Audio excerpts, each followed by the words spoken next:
Hey, FlimsyLunchTray here, and welcome back to the continuation of our Intermediate Player Guide series. As today we're going to be looking at the Tier 10 Russian Premium or Steel Cruiser, Battle Cruiser I should say, the Stalingrad. This ship has been in the game for quite some time now, dating all the way back to late summer, early fall of 2018. So in the fall of this year, she'll have been in the game for 5 years. And you can purchase her for 28,000 steel in the armory. She was the second steel ship that I've picked up. I first picked up Ergonomic and then Stalingrad, and I think both of these ships are fantastic steel ship purchases. And I kind of lean more towards encouraging, if you're looking between the two ships or just asking about any steel ship in general, I'd probably say go for Stalingrad first. If Wargaming should decide to remove a steel ship from the game, Stalingrad has been, I think, one of the longest ships in the armory for steel, so it wouldn't surprise me that they would be the first to pull her, but they'd probably give 3 patch cycles or 3 update cycles, so like roughly a 3-month notice if they do ever intend to do such things. I've not heard of anything, so not to cause concern, but just, just talking a little bit about this ship. So this Intermediate Player Guide series, we're going to be talking about how to not abandoning your flank, even when you have not really any support. Right now we have our CV players, so in the matchmaking there's a Russian Chokolov B, I believe, is on the enemy team, while we have the Hornets, and we are up here at C by ourselves, so you can actually already see someone in chat is asking us to get back.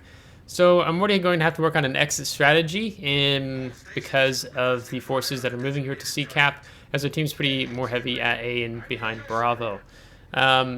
So I can't just simply run. Like, if I was in a bad ship, let's say Tier 8 Massachusetts, I mean, that's a good ship. I'm just saying for the matchmaking purposes. Or something, a ship that's slow, cumbersome, all these things, then I probably wouldn't feel very comfortably up here by myself. But we are in the Stalingrad, and in Stalingrad, you are the flank. And this ship is just really great. And here you can even see our rear firing turret angles. It's actually really decent on this ship. You have superb armor when angled in the ship. A con of this ship is that if you show your broadside, your citadel armor is very vulnerable, and you can get insta-clapped if an enemy heavy cruiser or battle cruiser or battleship is paying attention. So you have to be mindful. You want to be angled, especially in CV games. You tend to want to be more angled away to cut away if CV decides to start focusing you, or if you find yourself in a situation like this where we don't have any support here at C, and so I'm already having to take the stance of getting ready to kite and run away, but I just don't want to simply abandon the flank. I want to make it difficult for the enemy team. If they decide they come in force over C and then they go down move to Bravo, I can punish that. I'm in a really good position. I have these 3 islands right here alone when you look at the mini map to help me out here as someone is indeed flipping the C cap. So a little bit about the ship, because it's been a while since I've talked about Stalingrad. She's got 305mm guns, pretty flat shell arc, really great armor piercing. For these 12-inch guns. They are improved auto bounce angles and reduced shell arming time. So that's really good on this ship. You don't really use high explosive very much. It's really the AP is where it's at. I mean, here you can see we take a shot at Yamato and we're angled away. And what will this do to us? Yeah, did you hear how many bounces were there? So if you use your belt armor effectively, I mean, you can easily bounce Yamato shells like we did just there. Some of the cons, besides the Citadel, HE is not so great. You have really bad concealments. I think this is a max conceal build, and if I disengage and go behind the island here, I think our concealment's like over 14 kilometers, if I'm not mistaken. So you start off, I think, with something like 17 off the top of my head. So again, in this type of situation, yeah, 14.2. It's knowing our ship, knowing its strengths, knowing its weaknesses, similar to last week's video where we talked about, you know, when you're in a not so great ship, how do you handle playing bottom tier? It's knowing your ship, knowing the enemy ships, knowing your position, having map awareness, and teamwork. So there's several things that even apply here, but we're top tier. Those 5 things I think really go for any battle, but particularly here. So right now I'm having to do something I don't really favor on doing. I hate riding the border like this, but there's a Sun Yat-sen, there's the Yamato, and I know how delicate the broadside is of Stalingrad. I have been clapped, I have been punished for not paying attention, so I really hate to be on the border like I am right now, but that's just how it is. I'm trying to get to where this island is and I can turn out, because I don't like it. I don't like doing this because it is what it is. So we have the Sun Yat-sen moving up. We have the mains Bravo. The Yamato still somewhere back in behind there. And then we have this Osterotland, if I'm reading the mini-map correctly, who's moving up. So right now we're dark. So we're kind of waiting here. Took a little bit of damage there. Going to pop a heal. And we get detected. Our radar is just about to come off cooldown. So we want to prioritize Osterotland because the only thing that could be detecting us is him right now. We even preemptively had the high explosive loaded, so almost 7,000 damage in that one salvo alone. And if we play our cards right, we're going to get one more salvo off before this Osterotland goes dark. Unless he's been firing his guns at us, as I was kind of paying attention to my consumable loadout. Yeah, we only get 1 pin. He goes dark. So now we switch back to armor piercing, probably here in a moment because of how these ships are moving up. If you also notice, we're not too far away from the cyclone starting to take effect. As I'm going to switch to AP now, as at the top grade gunner, so any enemy ship within 14.2 kilometers of me is going to have the talent of the top grade gunner take effect, so it's a negative 8% to your reload time. But the Sun Yat-sen, he wants to move up. He wants to keep pushing on. And I'm not savvy to just run down the 10 line. I want to try to be slow. I'm moving up a little bit to have a bit more angle going on here, spamming the M key, trying to see if I can get these shells over the island. But again, these are flat shell. The trajectory of these shells is a pretty flat arc. They don't have a high or shell arc, maybe something lighter shells or shells that don't have as high velocity. It's really good. I like it because the shell travel time is not very long to get to target. So you do have to be mindful and respective of that. In terms of the hit pool, the health pool of the ship, it's one of the largest among cruisers in the game. Her hit points surpass tier 8 battleships and kind of close to several tier 9 battleships even. She has really good Sigma in the game. Sigma is the likely chance of her shells landing where she's aiming, 2.65. And then you can see here the Sun Yat-sen's reversing, and now the island's low enough where I can probably pop a decent salvo over. So we're 14.6 kilometers away. Yeah, that's a pretty nice salvo, almost 11.5k. So in the Stalingrad being a battle cruiser, she's really meant to take on other cruisers in the game, which she can severely punish. But she can easily take on battleship players who are not mindful and do not respect her, kind of like this Sun Yat-sen, who's showing us a lot of broadside as we now slap him for 17k. As a Cyclone, we're about to lose actually sight of him here. So you're going to see me illustrate some firing using these guns and still shooting enemy targets despite the fact that we cannot see them. As he just now goes dark. So you'll see a little bit more of that against the enemy Yamato as we pick up the Sun Yat-sen, the newer premium. I think it's a tier 9 Pan-Asian cruiser, very similar to Sovietsky Soyuz, I think, in terms of her hull and armor layout. Other things about this ship, besides the AP, you have the defensive AA, which we've not used yet. It actually is a little different. It lasts for a full minute, 60 seconds, and has a longer cooldown time, which can sound nice, but most carriers aren't going to be flying around you or on top of you for 60 seconds. So it's not so great, especially when you have to wait for a long reload time. And then, of course, she's got the Russian radar, that 12-kilometer radar. That's quite effective that we're going to make use of here. So now that the Cyclone has come, I can go ahead and turn in.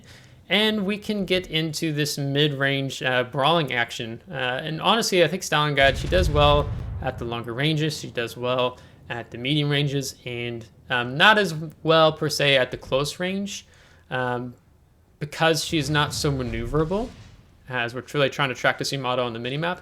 But she's not so maneuverable, and you get caught out by destroyers or brawling ships that have torpedoes.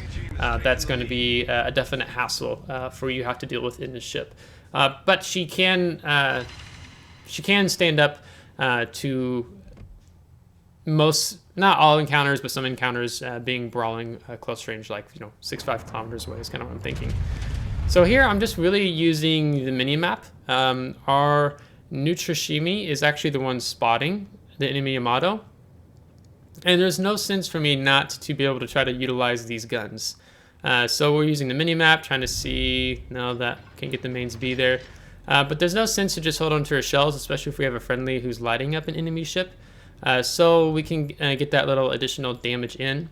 As you can tell, our team has swamped the alpha cap. They've won it. They're trying to kind of break out of it, as the enemy team's kind of set up to help try to prevent that from happening.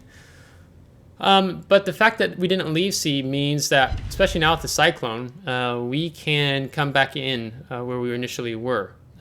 It means that we're going to be able to hopefully get some surprise salvos in here on enemy ships, catch some enemy ships off guard, particularly even the enemy CV, who I'm thinking is still back in at C5. As we go ahead and use our radar to spot the Yamato, and we're still within that 8-kilometer concealment of the Cyclone. So I'm firing, and the Yamato can't even see me. But yet we get to punish him here, so that's kind of one of the pros when you're caught in a Cyclone like this and you have a radar ship. Works out really nice. The CV spotted us though. As I go to pop my defensive AA, and then the Yamato, I think he tries to take a blind shot at us here, if I remember correctly, because I think he gets kind of frustrated with us that we just keep shooting him, and yet he can't see us. But now, enemy CV is no longer detecting us, so he takes a shot there with his rear turret, as he has red shell tracers, which means he has the Yamamoto Isoroku as his commander on his ship, so we just need to be mindful of that. But because the Nutrashimi and I are pushing up like this, it's putting pressure on an enemy team that they're going to have to respond to us, so that we can't just we can't be left unchecked back here. So that's why we're getting the attention of the enemy aircraft carrier. One of the reasons why I really like these type of plays, when you don't just simply completely abandon the flank, like just because I'm the only ship up here doesn't mean I'm going to run away. It means I'm going to kite and be mindful of the enemy team possibly pushing in on me. But I'm not going to abandon it, because we get to set up crossfire situations against enemy ships here. And I'm a threat. I'm a Stalingrad. I have to be respected, if that makes sense. So I'm mindful of Yamato's range, so that's why I'm kind of slightly turning out here. I don't want to be completely caught off guard here, as we're going to prioritize our A sector with CV still flying around. We're still getting pins and some non-pins and ricochets. So keep in mind that it was, I think, 60,000 damage, and we're over 81,000 now. 2 salvos were when we were spotting Yamato. The rest has been when we've not been detected. So we're still getting some nice salvos in here. Unfortunately, our Nutrashimi was a little bit too aggressive, and so he gets punished for that. He should have just kind of held back, especially with CV being so close. He's going to be constantly lit. As we see the Hawk, the Tier 8 newer British battleship, is pushing up from Bravo in our direction. So this is a bit challenging. There's a lot of enemy ships down here, not so far away. So probably going to be finding myself in a kiting away situation again. So we go ahead and pop radar. We want to find out where enemy ships are. That's when we catch out the enemy aircraft carrier. The Riga has our broadside, and we pick off the CV, so we don't have to deal with him after he drops these skip bombs on us. We use our damage control party because of being set on 2 fires. This Zeiton is pretty much broadside to us, so we should be able to get a very punishing salvo in here. You can see the dispersion's really nice. We slap him for almost 18,000, and now I have to deal with the Riga. But the Yamato, as you can look on the mini-map, he's recircling back up around the island in C5, where we just killed the carrier. So I'd really like to just kind of keep sailing maybe more towards up to A7 around that island, But I don't know if I'm going to actually be able to do that with the Yamato circling back to engage me, because I've been annoying him for the last several minutes, so I'm pretty sure he wants to kill me. You can see the Hawk is moving up. He actually just stepped on the C, as you can see the enemy team just started capturing Area C. So we got to kind of deal with this Riga, so I need to get the turrets turned around. I'm being mindful of this island, that I'm not just going to ram into it, but I'm unfortunately going to show more side than I would want to, as he gets a Citadel in on us. So even though the Riga, it's, cruiser, as we pick up Confederate, he can still easily punish us here. So we have to respect Riga, but unfortunately, we're going to take some Citadels because I just can't get it fully turned in here. So this is the threat when you are left unchecked, when the enemy team leaves that unchecked, a ship that's capable like the Stalingrad here, undone, because now the enemy team is forced to deal with me, giving our team the opportunity to push it from Bravo. So this is a team play. So we get spotted by Hawk as he comes around, so we swiftly move our front turrets on, expecting to die there, but we do take the Hawk with us, even though the Hawk takes us out, so that was at least a definite trade there. We got the CV in there as well, and did some damage to the Riga and Zeiton along the way. So that was a very much team-oriented play. So if I would have just listened to my teammates and just simply ran down to B or A, I wouldn't have been able to have the opportunity to enter back in, especially when we knew the Cyclone was coming. Means that my entrance is masked. That would be a really good opportunity for something like, a Schlieffen would have done really well in that situation. Brawling ships do really well in Cyclones. Stalingrad can still do really well, as long as you're being mindful of your angling, which unfortunately we couldn't angle so well towards the end, and we kept getting some Citadels in on our armor. So you can see our team is pretty healthy and moving up from B. So they've done really well. The CV misplayed, enemy CV.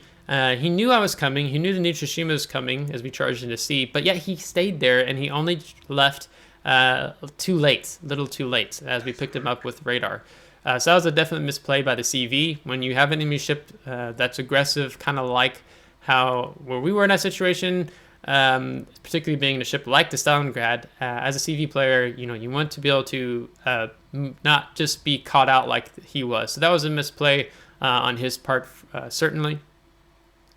But really, the Sun Yat-sen and the Yamato and the Mains B, even along with the Osterotland, they should have kept pursuing me and driving me away from the flank.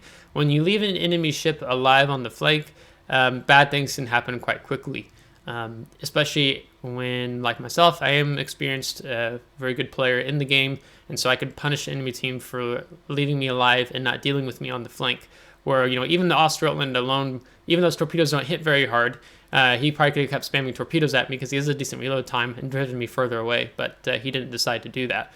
So we were able to expose that. So really the main point what I want to drive home in this intermediate player guide video is knowing that you don't always just want to simply abandon the flank. You don't always just want to, I need to run away immediately.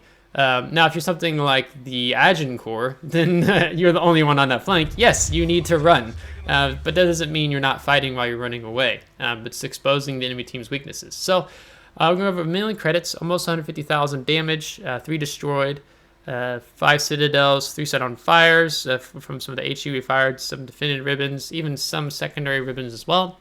And I think I said Confederate already. Maybe I didn't. Can't remember now. So it's a really good battle here on Trap in Random Battle. Going to the team score, we're going to top the team with over 2,152 base experience. You see our Nutsushima, he actually scored number 2 on our team. But unfortunately, with the CV constantly spotting him, he didn't really have a chance there when he played aggressive. He did good, but he's just not going to be able to withstand the spotting that the CV is doing to him. Here you can see the damaged layout for the different ships that we caused. We took 96,000 damage in total, 1.4 million potential damage, and with premium account, this is how we ended with our credits. So I hope you liked this video today in talking about not simply abandoning the flank, but trying to expose what the enemy team is doing, capitalize on that. And especially something like the Cyclone, it worked out really well in our advantage to turn back in because simply the enemy team wasn't paying attention with us. Even if there was still no Cyclone, they just ignored us, but we took advantage of that. So if you liked this video, give a thumbs up. If you didn't, give a thumbs down. Subscribe if you do want to see more. If you're subscribed, thanks so much. I really appreciate it, and we'll catch you next time. Take care.